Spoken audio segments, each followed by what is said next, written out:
My name's Iain Clacher and I'm a Professor of Pensions and Finance at Leeds University Business School, and I work in institutional asset management and also on climate finance. So climate finance is complicated, and it is what money is available to fund things like adaptation and resilience. It's also the kind of things that we look at when we're saying where does the money come from to fund things like the energy transition. So climate finance is important because the amount of money that is required to get us to being a low carbon climate resilient economy is substantial. We're talking about trillions and trillions of dollars. And so where that money comes from and what it's spent on is hugely important, not just to the countries that will benefit from the finance, but also to the countries that will provide it.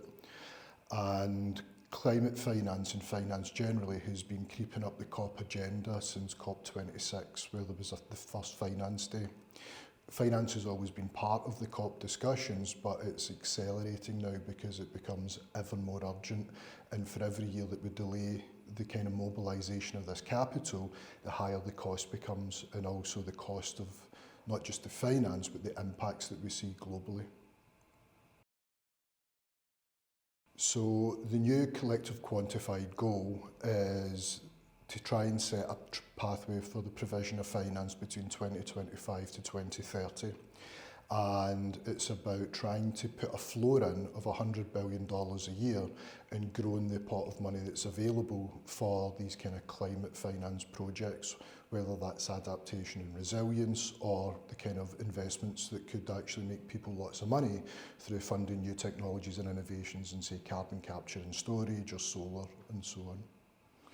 Now, it is very complicated because the sums of money we're talking about are large, and there are many different ways of calculating this. And there's also the question of who pays.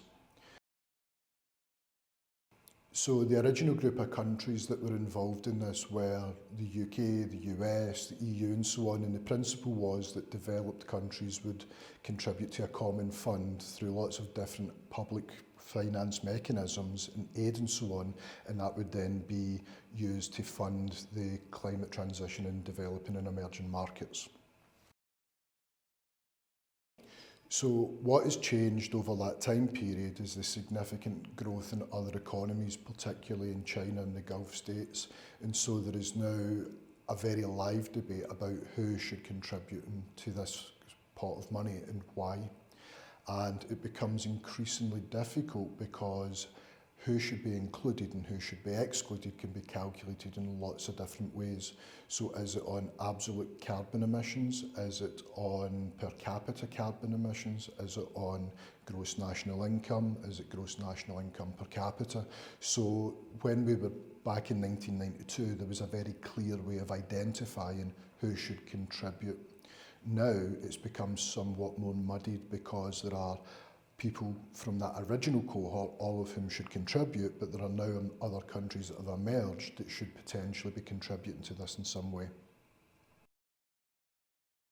So from the UK perspective, the UK was one of those countries in the original group in 1992, and from a UK perspective, there is really no way of cutting the data that would exclude the UK, and also the UK has a historical responsibility for carbon, and so it should be in a position of climate leadership on this issue and really stepping up at this point in time.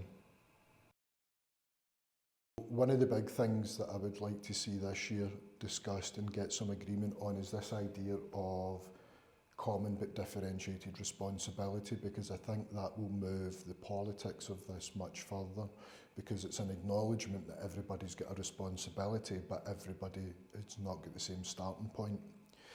As well as that, I think we have to look at some of the multinational development banks and also the types of funding that are being provided to emerging economies, because a lot of it is non-concessional finance, so that's finance at the market rate, which brings in real challenges of affordability.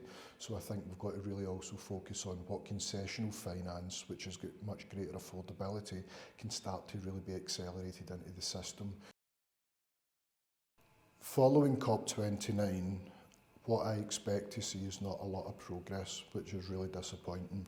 I think there are always little flashes of inspiration and hope, but when it really comes down to paying for things, people arguably don't have the money currently and they have different priorities, but it also is very hard to justify, say, public finance to another part of the world when a lot of economies are really struggling, and so politically it's very difficult. But the reality is that issue of climate leadership has to come through at some point, because every year that this is delayed, the climate impacts are worse. Every year it's delayed, the cost in the future becomes greater, and that's just in pure finance terms.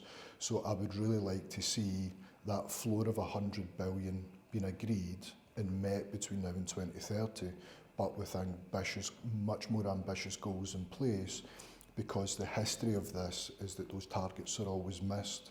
So if you have a really conservative target that's missed because everybody agrees, you're going to miss a conservative target, whereas if we miss a much more ambitious target, there is still much more that can be done even though that target's missed.